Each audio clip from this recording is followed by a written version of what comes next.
आपदा के समय में स्थानीय महिलाएं करेंगी मदद। सीएम धामी ने की आपदा सखी योजना की घोषणा। बचाव कार्यों के लिए दिया जाएगा प्रशिक्षण।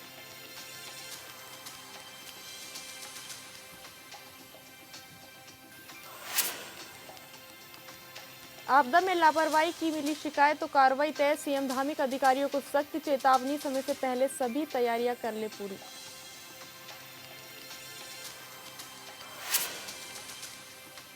अहिल्याबाई होलकर की जयंती पर दून में कार्यक्रम। सीएम ने कहा सामाजिक न्याय, करुणा, धर्म निष्ठा, नारी सशक्तिकरण की प्रेरणा है अहिल्याबाई का जीवन। बीजेपी सरकार पर बरसे कांग्रेस नेता। सूर्यकांत धस्माना ने कहा 8 वर्षों में भी धरातल पर नहीं उतरी एक भी योजना। महंगाई, बेरोजगारी से जनता त्रस्त। लोहाघाट में 60 लोग फूड पॉइजनिंग के शिकार। सभी अस्पताल में भर्ती लेकिन खतरे से बाहर। धोनी शिलिंग गांव में भोज के दौरान खाया था खाना।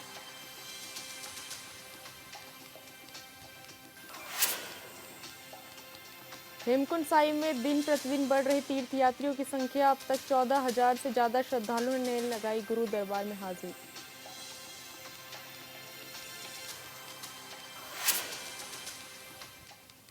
नमस्कार, स्वागत है आपका हॉर्नबिल टीवी में और मैं हूं आपके साथ शिखा सकलानी। बुलेटिन की शुरुआत करते हैं खबरों के साथ।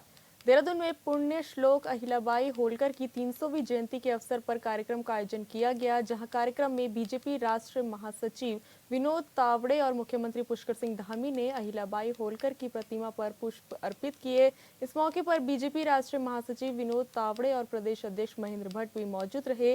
कार्यक्रम में अहिल्याबाई की जीवनी पर सभी ने प्रकाश डाला। साथ ही सीएम ने कार्यक्रम को संबोधित करते हुए कहा कि उनका जीवन सेवा, न्याय और धर्म के प्रति समर्पण की अमिट मिसाल है। हमारी धार्मिक जो धरोहरें हैं उनको जिस प्रकार से आज सजाया और संवारा जा रहा है उसे शब्दों में बयान करना कठिन है। और सच में इतने विस्तार से सारे वक्ताओं ने बात कर दी है, उसको बार बार दोहराना भी ठीक नहीं है। और मैं इतना ही नहीं, आज लोकमाता अहिल्याबाई होलकर को आदर्श मानकर आदरणीय प्रधानमंत्री जी ने महिला सशक्तिकरण की दिशा में भी अभूतपूर्व कार्य, अनेक कार्य किए जा रहे हैं। चाहे भारत की संसद विधानसभाओं में 33% के आरक्षण की महिलाओं के लिए मंजूरी देना हो, बेटी बचाओ बेटी पढ़ाओ अभियान चलाना हो, बेटियों की शिक्षा और सुरक्षा को प्राथमिकता देना हो, उज्ज्वला योजना से महिलाओं को चूल्हे के धुएं से मुक्ति दिलाना हो, लखपति दीदी योजना द्वारा महिलाओं को आत्मनिर्भर बनाना हो, या ट्रिपल तलाक जैसी कुप्रथा का अंत करना हो। ऐसे अनेक निर्णय आदरणीय मोदी जी के नेतृत्व में मातृशक्ति के सम्मान में सुनिश्चित करने का काम हुआ है। और हमारी सरकार भी उत्तराखंड के अंदर आदरणीय प्रधानमंत्री जी के मार्गदर्शन में हमारे धार्मिक स्थलों के नवनिर्माण के लिए, पुनर्निर्माण के लिए, सांस्कृतिक विरासत के संरक्षण के लिए प्रतिबद्धता के साथ काम कर रही है। जहां एक और हम केदारखंड और मानसखंड के मंदिर क्षेत्रों के सौंदर्यीकरण में अनेक कार्य कर रहे हैं, वहीं यहीं पर हरिपुर कालसी में यमुना तीर्थ स्थल के पुनरुद्धार की दिशा में भी प्रयास कर रहे हैं। साथ ही हरिद्वार ऋषिकेश में गंगा कॉरिडोर के साथ साथ शारदा कॉरिडोर के निर्माण की दिशा में भी कार्य किया जा रहा है। इसके अलावा हम मातृशक्ति के कल्याण और सशक्तिकरण के लिए विभिन्न योजनाओं के माध्यम से निरंतर कार्य कर रहे हैं। राज्य की सरकारी नौकरियों में हमने विधानसभा में विधेयक लाकर 30% का आरक्षण मातृशक्ति के लिए सुनिश्चित किया है। इसके साथ ही मुख्यमंत्री नारी सशक्तिकरण योजना, मुख्यमंत्री महालक्ष्मी योजना, मुख्यमंत्री वात्सल्य योजना, मुख्यमंत्री आंचल अमृत योजना और पोषण अभियान जैसी अनेक योजनाएं हमने प्रारंभ की है। आज इन योजनाओं के माध्यम से प्रदेश की बेटियां न केवल विभिन्न सरकारी सेवाओं में चयनित हो रही हैं, बल्कि सहायता समूह, स्टार्टअप्स और लघु उद्योगों के माध्यम से आत्मनिर्भर भी बन रही है। अभी आज से 3 दिन पहले इसी सभागार में परिवहन विभाग के जो चयनित अभ्यर्थी थे उनको हम उनके जो नियुक्ति पत्र हैं उस प्रदान करने का कार्यक्रम यहाँ पर हो रहा था। सच में मैं बताऊं तो उसमें 50% से अधिक भागीदारी नियुक्ति पाने वालों की वो हमारी बहनों की थी, मातृशक्ति की थी।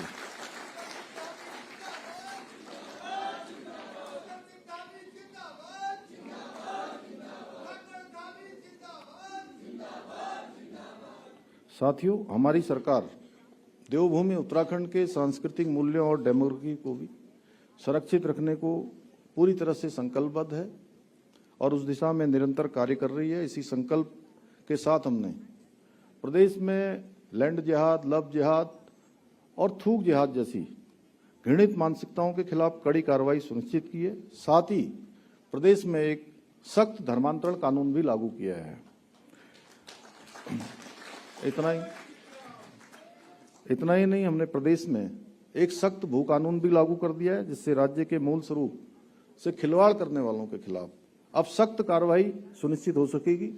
इसके अलावा हम सबको गौरव है कि जैसे देवभूमि उत्तराखंड से मां गंगा निकलती है और मां गंगा यहां से निकलकर पूरे देश को जल और जीवन देने का काम करती है, उसी प्रकार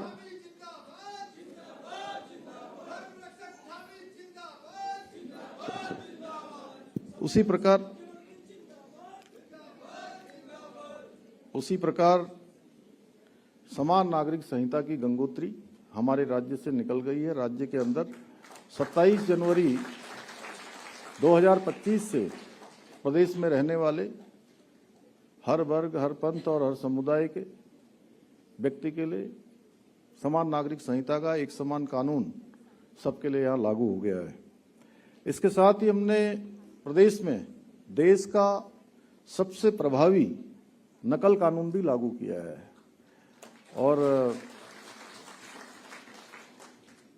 ये नकल कानून लागू होने से पहले प्रदेश के अंदर किस प्रकार की अव्यवस्था होती थी, परीक्षाओं में किस प्रकार की धांधली होती थी, कैसे पेन ड्राइव से नकल होती थी, कैसे नकल माफिया हावी रहते थे, गरीब माता पिता के बेटे और बेटियों को उनका वो हक नहीं मिल पाता था जिसके लिए वो हकदार होते थे, उनके साथ लगातार अन्याय होता था, उनका मनोबल लगातार गिरता जा रहा था, आत्मविश्वास की कमी होती जा रही थी, गरीब माता पिता के जो सपने थे वो लगातार टूट रहे थे।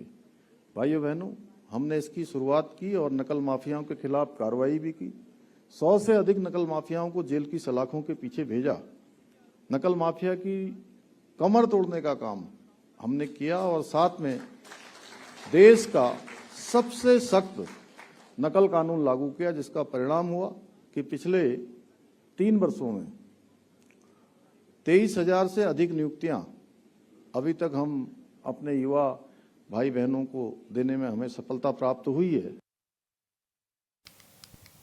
उत्तराखंड राज्य आपदा प्रबंधन प्राधिकरण ने कार्यशाला का आयोजन किया, जहां प्रदेश के मुखिया पुष्कर सिंह धामी ने कार्यशाला शुभारंभ किया। कार्यशाला में मानसून 2025 की तैयारियों पर मंथन किया गया, जिसका उद्देश्य मानसून से पहले सभी संबंधित विभागों को सजग, सतर्क और समन्वित करना है। वहीं सीएम धामी ने कार्यक्रम को संबोधित करते हुए कहा कि बारिश के चलते वनाग्नि की घटनाओं में काफी ज्यादा कमी दिखाई दी है। उन्होंने कहा कि मानसून सीजन के दौरान आने वाली आपदाओं से निपटने के लिए हमें तैयार रहना है।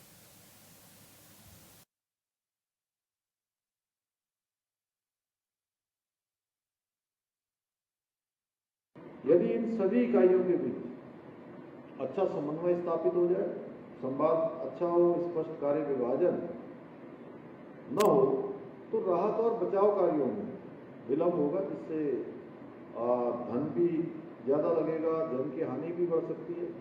अनेक प्रकार का इसका जो आपदा का प्रभाव कम होना चाहिए वो अधिक हो सकता है।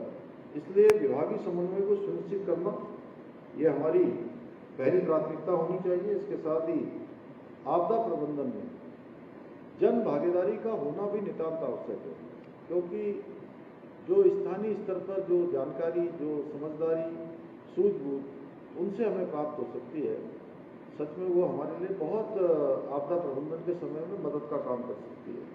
मेरा मानना है कि जब तक समाज जागरूक, प्रशिक्षित और सतर्क नहीं होगा, तब तक किसी भी सरकारी प्रयास का जो हमारा प्रभाव है वो बहुत सीमित होगा। उसको विस्तार तभी मिल सकता है, उसको और प्रभावी तभी बनाया जा सकता है जब स्थानीय स्तर पर लोगों का भी और जन समर्थन हमको प्राप्त हो। क्योंकि आपदा की स्थिति में स्थानीय नागरिक ही मौके पर उपस्थित होते हैं, इसलिए ग्रामीण स्तर पर आपदा प्रबंधन समितियां, महिला मंगल दल, युवक मंगल दल, युवा समूह, महिला समूह, स्वयंसेवी संगठन, रेड क्रॉस एवं अनेक ऐसी संस्थाएं जो प्रशिक्षित एवं उनको एक सशक्त बनाना भी अति आवश्यक होता है। साथियों, यदि हम आपदाओं से प्रभावी रूप से निपटना चाहते हैं तो हमें प्रोएक्टिव और रिएक्टिव दोनों प्रकार की रणनीतियों को अपनाना होगा। जैसे हमने 2024 में गौरीकुंड में बादल फटने की घटना के दौरान प्रोएक्टिव अप्रोच अपनाकर आपदा के प्रकोप को काफी हद तक कम किया था और हजारों लोगों को आज जो है तो पूरे हुई थी और मैं स्वयं उस दिन वहां पर पहुंचा था लिंचौली में, और काफी तरह का, चूंकि उससे पहले पूरी रात भर आपदा रही, देहरादून में बड़ी आपदा थी उस दिन। देहरादून के साथ साथ टिहरी में, गुत्तू में और घनसाली क्षेत्र में बादल फट गया था, जहाँ के बारे में विनय रोहिला जी बता रहे थे। और सच में आपदा के समय में हम लोगों के साथ खड़े होकर तत्काल रूप से उनको मदद देकर बहुत प्रकार का जो उनका मनोबल बढ़ाने का काम कर सकते हैं। उस समय जो उनकी एक बहुत ऐसी स्थिति होती कि कोई हमारे साथ नहीं है, उस समय हम उनके साथ खड़े हो जाए तो उनका काफ़ी दर्द कम किया जा सकता है। और जो रोहिला जी ने बताया, यहाँ पर मैं गया था, वहाँ पर बादल फट गया था घनसाली के पास, और बादल फटने के बाद एक बहुत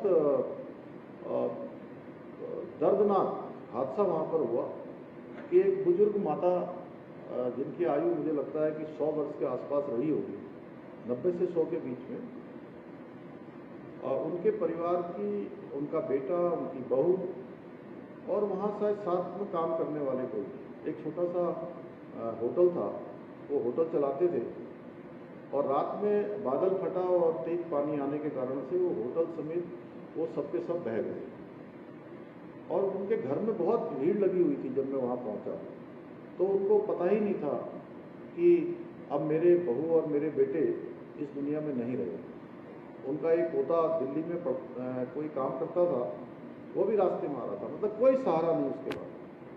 बहुत ही मैं सच बताऊं तो देखने के बाद अत्यधिक जो एक कष्ट होता है, मानवीय संवेदनाएं जिसके अंदर भी हों, तो उस समय बिल्कुल ऐसा हो गया कि आंखों से आंसू गिर जाएंगे। महिलाओं ने घेर रखा था और माता जी को पता ही नहीं कि मेरी देखभाल करने वाले हैं वो इस दुनिया में नहीं रहे। खैर, मैं माता जी से हम लोग मिले और हर संभव जो भी हम लोगों ने कहा कि प्रशासन के सारे लोग थे, जिले के सारे अधिकारी थे, मेरे साथ अन्य जनप्रतिनिधि भी गए हुए थे। हम लौटने लगे तो बहुत सारी महिलाएं थी, कम से कम मुझे लगता है सैकड़ों की संख्या में। अब वो मिलने को आने लगी, लेकिन हमारे जो प्रशासन के लोग थे उनको लगा कि मैं बीच में जाऊंगा तो कोई हो सकता है कि किसी प्रकार से कुछ भी एक जैसी आशंका रहती है। लेकिन मैंने देखा कि जब वो गाड़ी की तरफ में जा रहा था तो बार बार जो है मेरी तरफ सब आ रही थी। तो मैंने कहा रुक जाइए, तो गाड़ी रुको, और जैसे ही मैं उनके बीच में गया तो उन्होंने मुझे पकड़ लिया। उन्होंने मुझे पकड़ लिया तो मैंने भी उनको पकड़ लिया। सब महिलाओं, सभी हमारी माताएं हैं, बहनें हैं, मैं भी उनके बीच में चला गया। और जैसे मैं उनके बीच में गया, उन्होंने मेरे को अपने उसमें लिया और सब रोने लगी। तो एक उनके मन का जो गुबार था, दर्द था कि भाई कल से कम हमारी बात सुनी जा रही है। इतने भर से सारी की सारी शांत हो गई, और जो आपदा राहत का काम था वो काम हमारे प्रशासन के लोग सब कर रहे थे। इसी प्रकार इसके बाद घनसाली से मैं गुप्तकाशी गया, गुप्तकाशी लिंचौली गए, और वहाँ जब मैं गया तो मुझे बड़ी मन में मेरे आशंका थी कि मैं यहाँ जा रहा हूँ और एक कल रात से इसमें इतने हजारों लोग रुके हुए हैं, और हजारों लोग ये रात में इन्होंने खाना भी नहीं खाया होगा, भूखे होंगे, प्यासे होंगे, या ठंड भी लग रही है, कुछ लोगों को दवाइयाँ भी नहीं मिली होंगी। पौड़ी जिले के अमकेश्वर की रहने वाली अंकिता हत्याकांड में कोर्ट ने तीनों आरोपियों को उम्र कैद की सजा सुनाई है। लेकिन एक सवाल कांग्रेस आज भी पूछ रही है कि वीआईपी कौन था, उसका नाम सामने क्यों नहीं आया। इस रिपोर्ट में देखिए।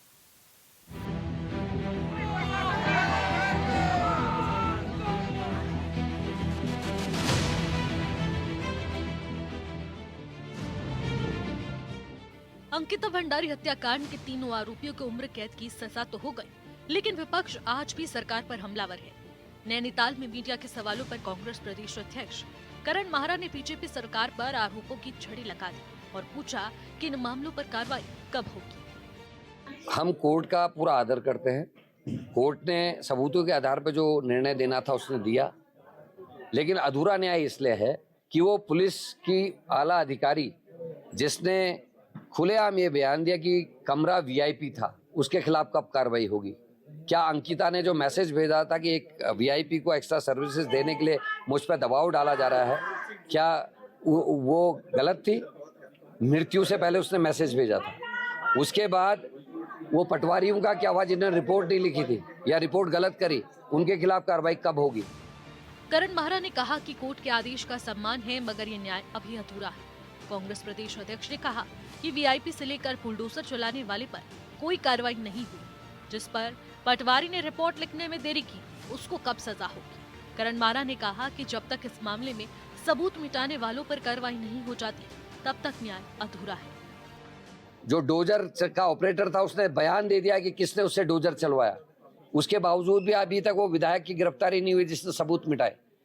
एक बार आग लगना समझा जा सकता था, लेकिन 17 दिन या 15 दिन के बाद दोबारा आग लग गई, ये कैसे हो गया?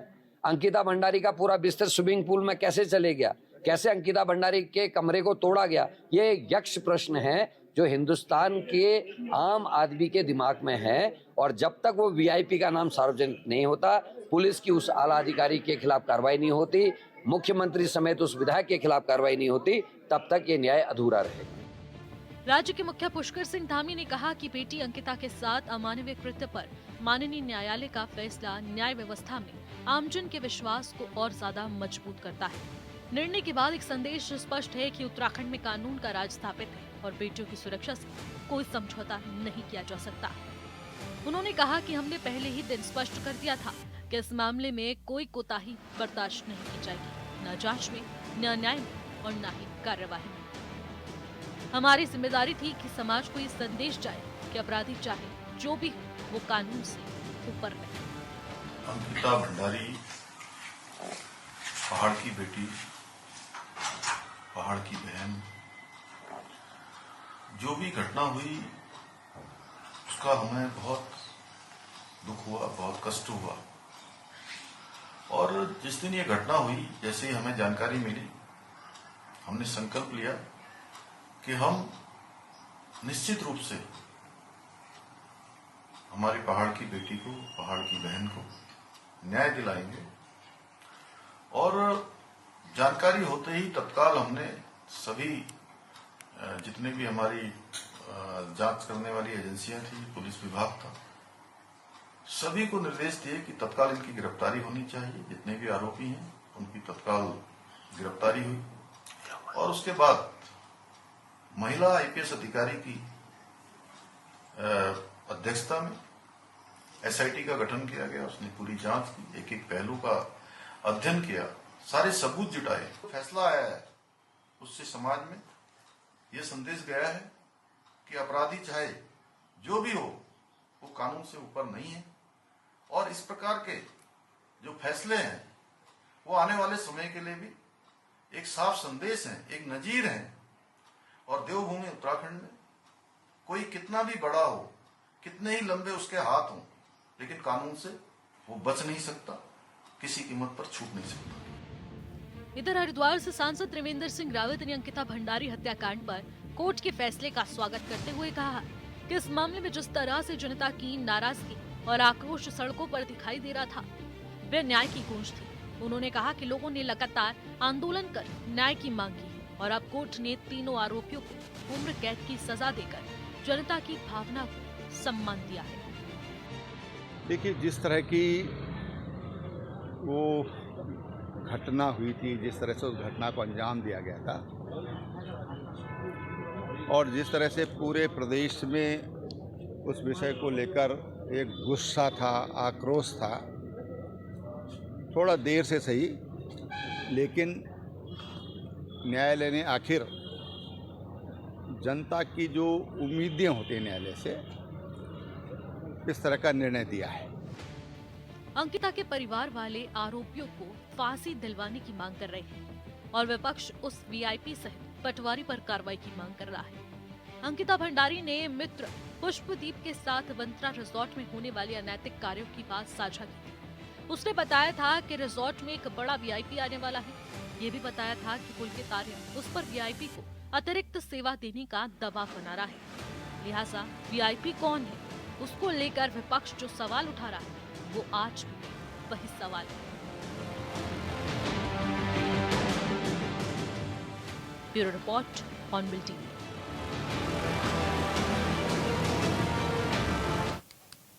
उत्तराखंड में 2017 से ही बीजेपी की डबल इंजन वाली सरकार है, जिसका दावा है कि डबल इंजन वाली सरकार में राज्य की तस्वीर तेजी से बदल रही है। और विपक्ष का कहना है कि 8 सालों में बीजेपी ने धरातल पर ऐसा कोई काम नहीं किया जिसकी चर्चा की जाए। इस रिपोर्ट में देखिए।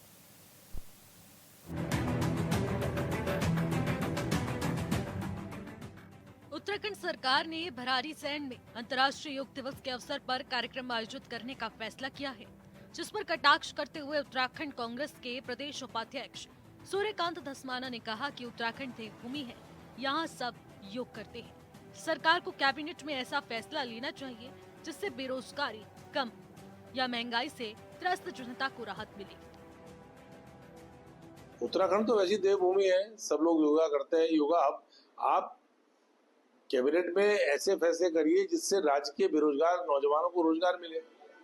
कैबिनेट में ऐसे फैसले करिए जिससे कि राज्य में जो महंगाई से त्रस्त जनता है उसको महंगाई से कुछ राहत मिले। आप कैबिनेट में कुछ ऐसे फैसले करिए जिससे कि राज्य में जो बिगड़ी हुई कानून व्यवस्था है उसके लिए जिम्मेदारी फिक्स करें कि राज्य के कप्तान, उस थाने का थानेदार, कोतवाल वो जिम्मेदार होगा जहां क्राइम होगा महिलाओं के खिलाफ। कांग्रेस के प्रदेश उपाध्यक्ष सूर्यकांत धस्माना का कहना है, बीजेपी की सरकार ने धरातल में ऐसा कोई फैसला नहीं लिया है जिससे प्रदेश में क्रांतिकारी परिवर्तन हुआ हो। सूर्यकांत धस्माना ने कहा कि 8 सालों से बीजेपी की सरकार होने के बावजूद भी यहाँ के युवाओं और बेरोजगारों के लिए कोई राहत का काम नहीं हुआ है। धामी जी को 3 साल पूरे हो गए, इससे पहले भी वो मुख्यमंत्री पिछली सरकार में रहे, लेकिन राज्य में नौजवानों के भविष्य के लिए, यहाँ के युवाओं के लिए, यहाँ के बेरोजगारों के लिए, यहाँ के विद्यार्थियों के लिए कोई ऐसा काम बतावें जिससे किसी को राहत मिली हो, रोजगार मिला हो, नौकरी मिली हो, काम मिला हो। पूरे प्रदेश के अंदर इस समय बेरोजगारी चरम पर है। पूरे प्रदेश के अंदर इस समय क्राइम अपने चरम पर है। पूरे प्रदेश के अंदर इस समय खनन अवैध अपने चरम पर है।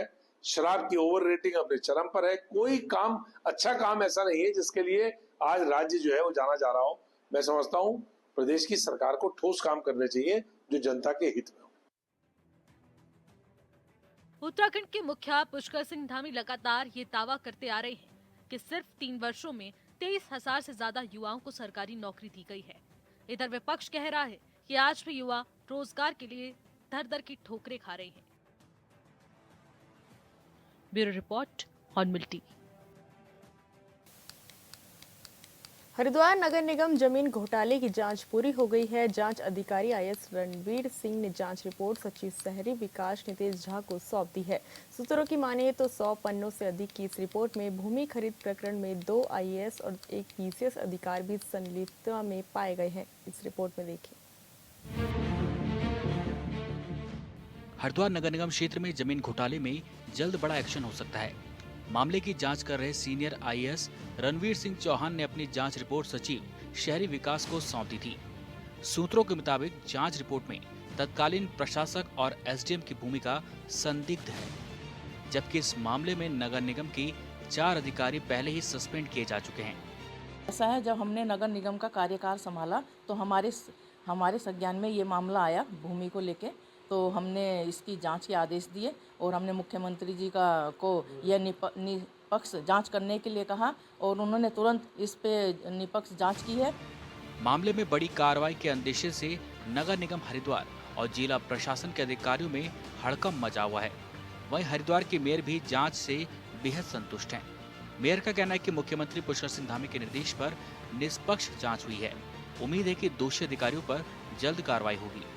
बहुत बड़ा मामला था। ये 35 करोड़ की 30 बीघा ज़मीन 18 करोड़ की थी और उसमें 58 करोड़ का इसमें घोटाला किया गया है। और हम इस पर तुरंत जब हमारे संज्ञान में आए, हमने तुरंत इस पर कार्रवाई करने के कहा है। और मुख्यमंत्री जी का मैं धन्यवाद करती हूँ, उन्होंने इस मामले को निष्पक्ष जांच बिठाई है तुरंत से तुरंत, और जो भी दोषी पाए जाएंगे उनके खिलाफ हम कार्रवाई करेंगे। दरअसल हरिद्वार नगर निगम में सराय गांव में लगभग 50 करोड़ की लागत से 35 बीघा भूमि खरीदी गई थी। यह राशि निगम को हरिद्वार रिंग रोड के निर्माण के दौरान मुआवजे के रूप में मिली थी। आरोप है कि इस क्षेत्र में सर्किल रेट अधिक है, जबकि मार्केट रेट काफी कम है। निगम ने सर्किल रेट पर यह भूमि खरीदी। अब मामले की जांच के बाद कहा जा रहा है कि 11 अन्य अफसरों पर भी गाज गिर सकती है। Bureau report, Hornbill TV.